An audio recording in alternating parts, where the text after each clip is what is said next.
we got Scarecrows. This is John's pick, 1988.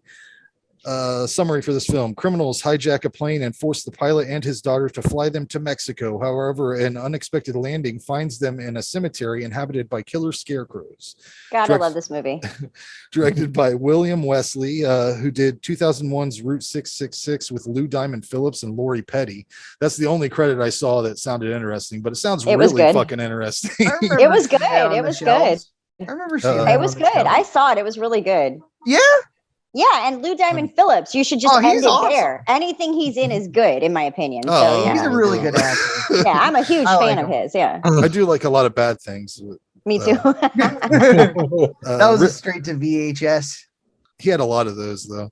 Oh, for sure. Written by William Wesley, Richard Jeffries, who wrote 1995's Man of the House with Chevy Chase, and who's that kid from fucking Home Improvement? Jonathan Taylor. Yeah, that movie. Yeah. Additional dialogue by Larry Stamper. I wanted to start this review off with John, since you picked the movie. Go ahead. All right. So this one is near and dear to my heart. I remember being creeped out by it when I was a kid. I remember distinctly that cover on the VHS. It's not the one that is like kind of the poster that, on Tubi, the posters that has like, it almost looks like he's got like little sparkle eyes and it's a bluish and purple and stuff. It's a newer art they did for the Scream Factory release, but I prefer the original one because it was so creepy. It was like an almost half human, half scarecrow hybrid, hay leaking out everywhere. It was just the way it was lit, a little bit of fog. It was so super creepy.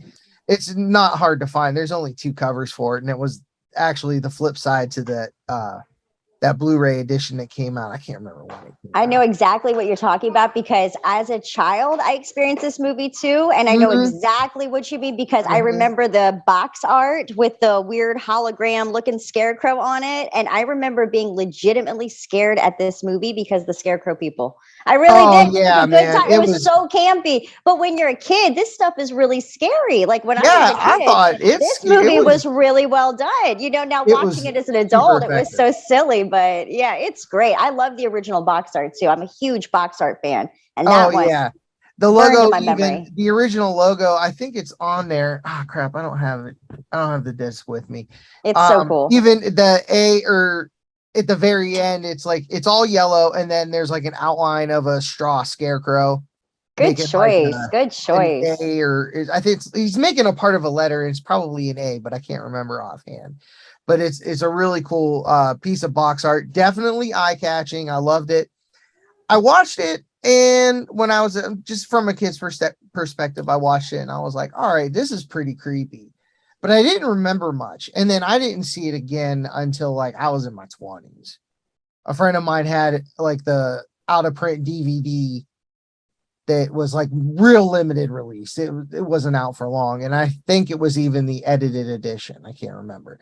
But he let me borrow it and I just like relived it all over again. It was so cool. And then like I also saw more and I was like, wow, I was really into this. And then I started I had to like keep watching it and watch. It was a repeat watch for me. And then when they released this with some extras on it, I snatched that up and I watch it all the time. And I watched it today for the review because I did too. I watched it too. Yeah, I watched it with my daughter. She was doing some coloring and stuff just for fun, and she really loved the opening theme. She loved it so much. It was real. She's like, "Ooh, that's creepy. I like that a lot." So that was fun, and it didn't scare her. So that was cool. The language, I mean, fuck. Yeah, what you gonna do about that? Yeah, I feel like kids are gonna be exposed to that. Yeah, we talk like that too. You know what I'm saying? Like it's reality. It is what it is. I don't know about you guys, but who else? Is anyone else not seen this movie? I hadn't seen it until I watched it. I never saw it. I saw it in the video store for sure, but never watched it. Yeah, never watched it. Okay, Yeah. Okay, cool. What about our guest? I remember it when it first came out on VHS. Sweet. That's where I saw it for the first time. Nice. All right, cool. All right, so we got some newbies experiencing it for the first time. Yeah, there's definitely some plot holes. there Yeah. are some Yeah. things missing, but I feel like with the shoestring budget they had, they did a lot. They had to cut in, they had to like kind of throw in some clues like that altar at the end with the crow, and it's like little tiny details. Like, so I've seen this movie at least 30 times, and that's being just very low estimate. Damn. So yeah, dude. So like the part where they cut off Richard Viden's hand, it's like a really good effect scene, right? And they sew it on that one scarecrow. I never realized until tonight that their father in the picture was missing a hand. Yeah. I thought it was like It's like the whole plot twist. Yeah. Yeah, no, it was just like oh wow, okay. I never noticed that little detail. I always thought it referred to the hand that was left on the steering wheel after they thought they got their dude and he blew him away. I thought it was something like that, but it ended up not being that. And so that was, I love fun little tidbits like that. Seen a movie so many times and you're still finding something new, even 100%. Yeah. And to some people it doesn't make sense. I think the movie makes a lot of sense if you've watched it a lot. You can like it takes repeat viewings because there are subtle details that if you're like, it doesn't explain everything, but I think it comes full circle for me. So I personally like the acting in this movie. The only thing I thought phoned in was at the very end when the girl was screaming. That's the only part. Like, some people found her annoying that have seen this, and I've talked to them. They found her annoying. I was like, no, dude, she was all right. She's a teenage girl that got hijacked by these 5 people, and like, who knows what carnage she saw. They talk about it just a little bit, which leads me into my personal favorite part of the movie is not any of the gore or, it wasn't overly gory, but I do love the effects in this. I love the designs of the scarecrows. But my favorite part is when Curry starts breaking down. And first of all, he delivers my favorite line that I just feel like I use all the time, that guns don't work. I've never heard more truth spoken behind a line just in the script. Like, he performed that. Like, he meant that shit. He was like, listen, dude. Guys, he was so logical about it. And then his logic, he started breaking down. And he thought, like, what if we're dead? And this is like hell or something, and we're being punished, being torn apart by scarecrows for some fucking reason, right? Yeah. Like, who knows, And but I really liked his performance in that part. It was real believable. It was almost sad. Like, he just lost his shit, and then he's hearing things on the radio. Whether or not he actually heard them is up for debate, because no one else heard him. So it was either in his head or the scarecrows were speaking directly to him. I just wish the one thing they would have fleshed out just a little bit more is like, just why the Fowler story. I want to know their story. Budget constraints, I get it. It's like they pieced the lore together through like visual clues, but like, I would have liked to have seen like what led them to turn themselves into scarecrows. I've read some things online. It was about like they were either getting evicted from their land, or I don't know, just people kept coming onto their land, and then they viewed them as crows. Well, that makes sense. Obviously, all turn those yourself into a scarecrow. All those scarecrows were victims. Wow. And they could, like, from what I've like pieced. But like, don't you think that there was like a lot of 80s movies where it seemed like, or maybe it's just me, but like scarecrows were like this reoccurring scary theme. There was another movie where it was a scarecrow, and I remember it really scared me at the time because scarecrows were so normal. You could see a scarecrow, so it was like that was something that was real to me. And at night, they look really spooky. Oh, you know what I yeah, mean? totally. So I Like, guess the fact, and that works. that might have been a when you're- sci-fi original Scarecrow. Yeah, Like, yeah. I remember Like, the VHS cover. it works or though, because something. it's spooky. It's, and like watching it as an adult, it's not really scary, but I do remember seeing this as a kid and being scared and being like, oh my God, there's scarecrows out there killing people left and right, Oh yeah, So- totally. Yeah. Great But movie, this man. is- Great pick. Oh, thanks. Yeah, this one is near and dear to my heart. It could have been done better, but they worked with very, very little. If you get a chance, I don't know if it's still in print, but if it's not and you can snag it for a good price, I say pick up the Shout or Scream Factory disc. They got 2 extras. They talked to the effects guy, and then they talked to Ted Vernon, the bald Rambo guy. Oh, And cool.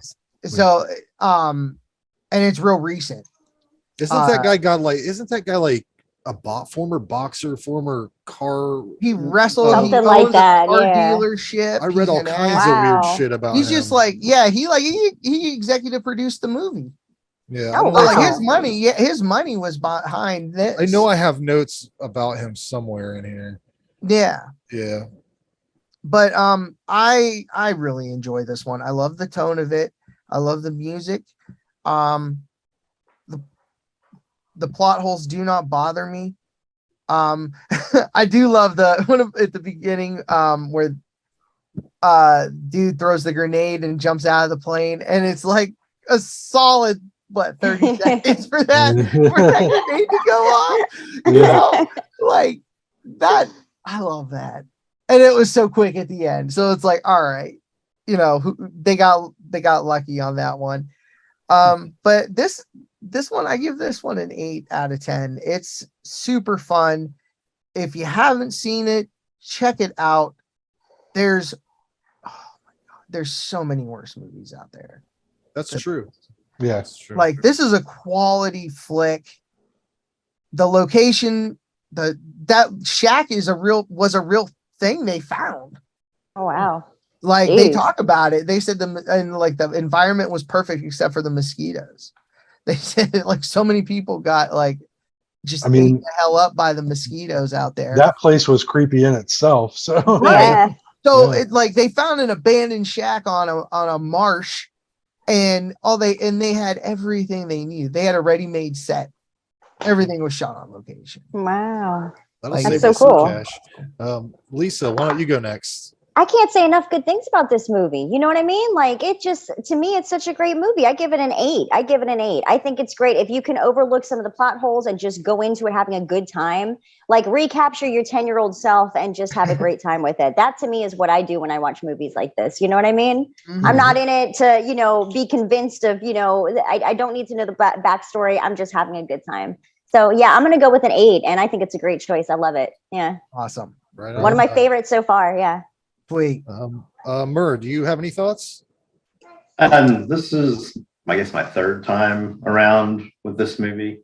I watched it when it came out on VHS, and I think my opinion of it back then it's kind of carried over into the future, where I don't think I could watch this clearly as an adult, because I'm back to that reaction from being a kid. Because I remember watching this as a kid, and I don't know. Everything about it is, there's nothing wrong with it. It's well made, for considering it's so a threadbare budget. You'd never know that by the gore is really good. Everything, the acting is actually serviceable, but it's just, I've never been able to get into it. It's like one of those movies where it's like, I even want to get kind of mad at myself. Like, you should like this. Why don't you like this? And it's like, I get kind of upset, you get to start arguing with yourself, like, well, I'm sorry. I should like it, but and I wish I could tell you why I don't. But, I get you. I feel that about something. I feel you. It's like, this has everything I like, but I just don't dig it. I have the same exact feeling about The Dark Crystal. I just don't get Oh, it. I don't that's understand my why movie. anybody would like it, but I should like it. But I don't understand. Yeah. Anyways, what would you rate it on a 1 to 10? I'll give it a 6. Randy, what do you say?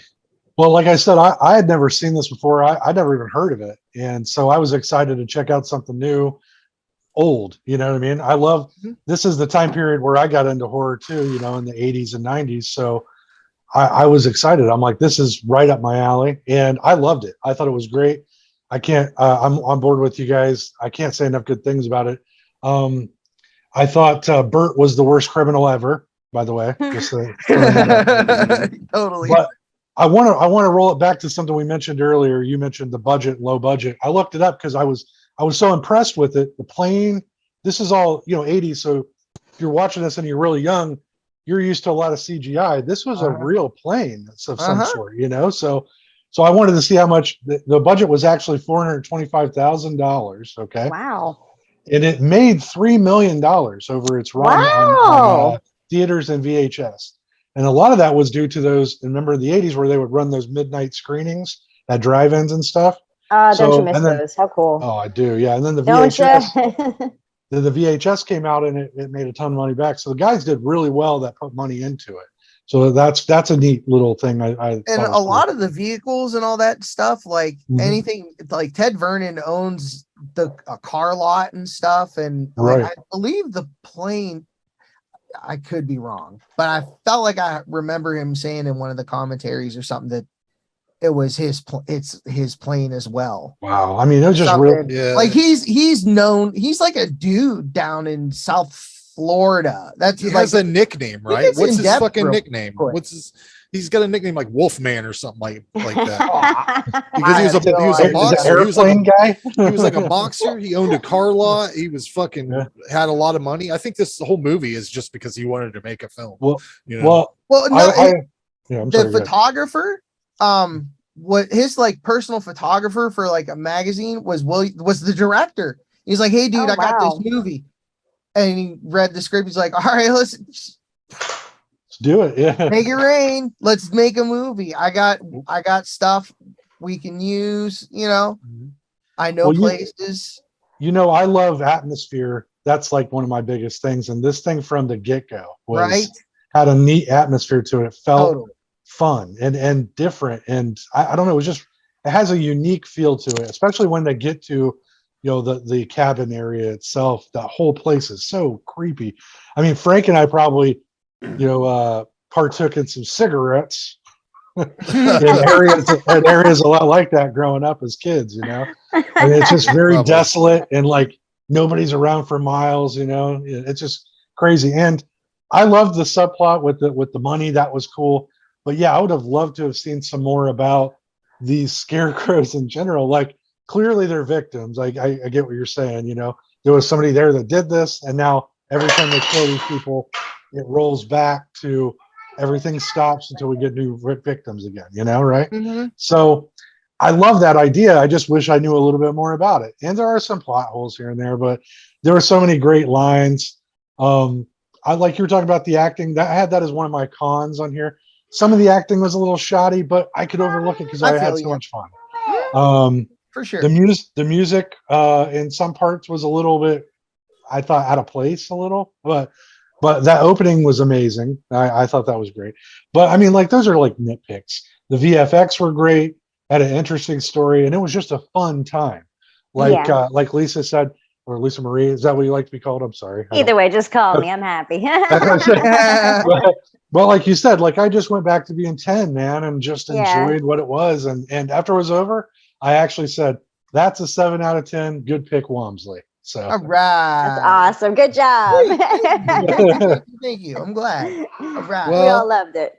I guess I got to be the guy that doesn't like something, You're gonna come rain on our parade. You're gonna rain on our parade. I get you, but I know where he's coming. I mean, it's not like it insists upon itself.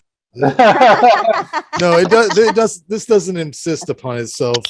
I just Sorry. get it together. I moved my arms around too damn much. I knocked Shit, everything. he got excited. There are things I liked and things I didn't like, but overall it wasn't my cup of tea.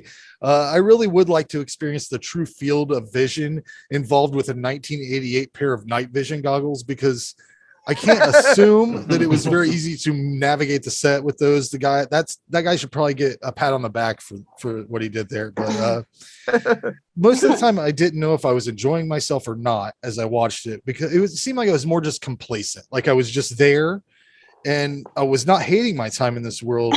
But it wasn't really a good time for me. The further the film went, the more this feeling drifted in and out of enjoyment, but I can't really pinpoint exactly why, because there's not much of a story there. I mean, I think I just liked how the Scarecrows looked. They reminded me of something that Fulci would put together. Like, it looked like a Fulci creation. The thing that bothered me the most, and is the most confusing fucking thing, is that sometimes you're hearing a character's inner monologue, or other times you hear their voice on a walkie-talkie, or just occurring naturally within the scene. But then they'll have this ADR shit that just comes in out of nowhere. Like, I don't know where the voices are coming from most of the time. So it's like, it's everything's disorienting with the audio mix. And these walkie-talkies they have through the whole movie, and they never run out of batteries. I want to know what that's all about, because I had a Game Gear when I was a kid, and that fucking thing would eat up. Yeah, think about it. They got Scarecrow people killing everybody. I had a Game Gear in 1992 or whatever. I had a Game Gear, and you put 8 fucking He's like, hold on, AA batteries in it, and it soaks it all up. So I was just saying, good batteries, Good batteries, man. Good batteries. Yep.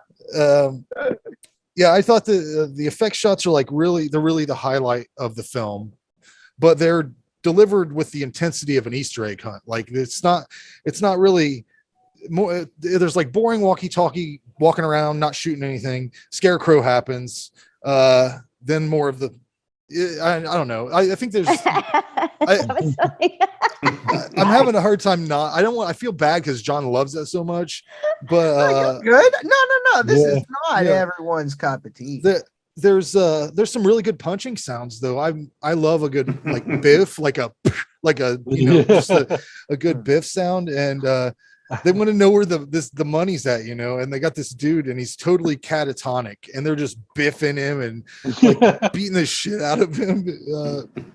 That's how you got answers in the 80s, Frank. Yeah, right. And, even though I didn't like some of the, a lot of the ADR and the weird audio stuff, there was an ADR line that happens to be like the best thing I've ever heard come out of the side of a movie, and it's all that time you were just jacking us off with sandpaper. That comes in. Yeah. I will use that from like every day for the rest of my life now, because I love that. I absolutely love that. When that happens, the one guy's eating what appears to be just a fresh out of the garden ear of corn. Yep. And that's where, now when It's corn. when this moment happens, that I'm like, maybe I do like this, because that was wild. And there's nothing more satisfying than a man playing a harmonica and getting punched while he's playing it. Because I'll tell you what, guys, there's really not ever a good time to break one of those out. I mean, even if you're in prison, I think that's probably one of the worst places you can break harmonica? it out. Yeah, I mean, just put some. It's like, who plays a harmonica anyway, right? I mean, I know like a couple blues? guys. Some blues guys. Some blues guys, yeah. But the guy that plays the harmonica, Richard Vidane, he plays, his name's Jack in this movie. He was in a movie we just watched, Auntie Lee's Meat Pies. He played Bruno the rapist at the beginning. If you remember him, the first guy that gets killed. But overall, this movie has about the same amount of plot as a Halloween haunted attraction. None of the characters know who's alive and who's dead, and neither did I most of the time. I'm like, I thought that guy was dead. So like, there's a lot of weird shit. I gave it a 4. I love the Scarecrows though. I think it's a 4. I think it's, it would have got a 5 if they didn't end it with the bullshit radio report that basically negates the entire film, because it was all just this real shock trauma. I would have given it a 5 if they hadn't made it. I mean, at the end, they're just like, it's all bullshit.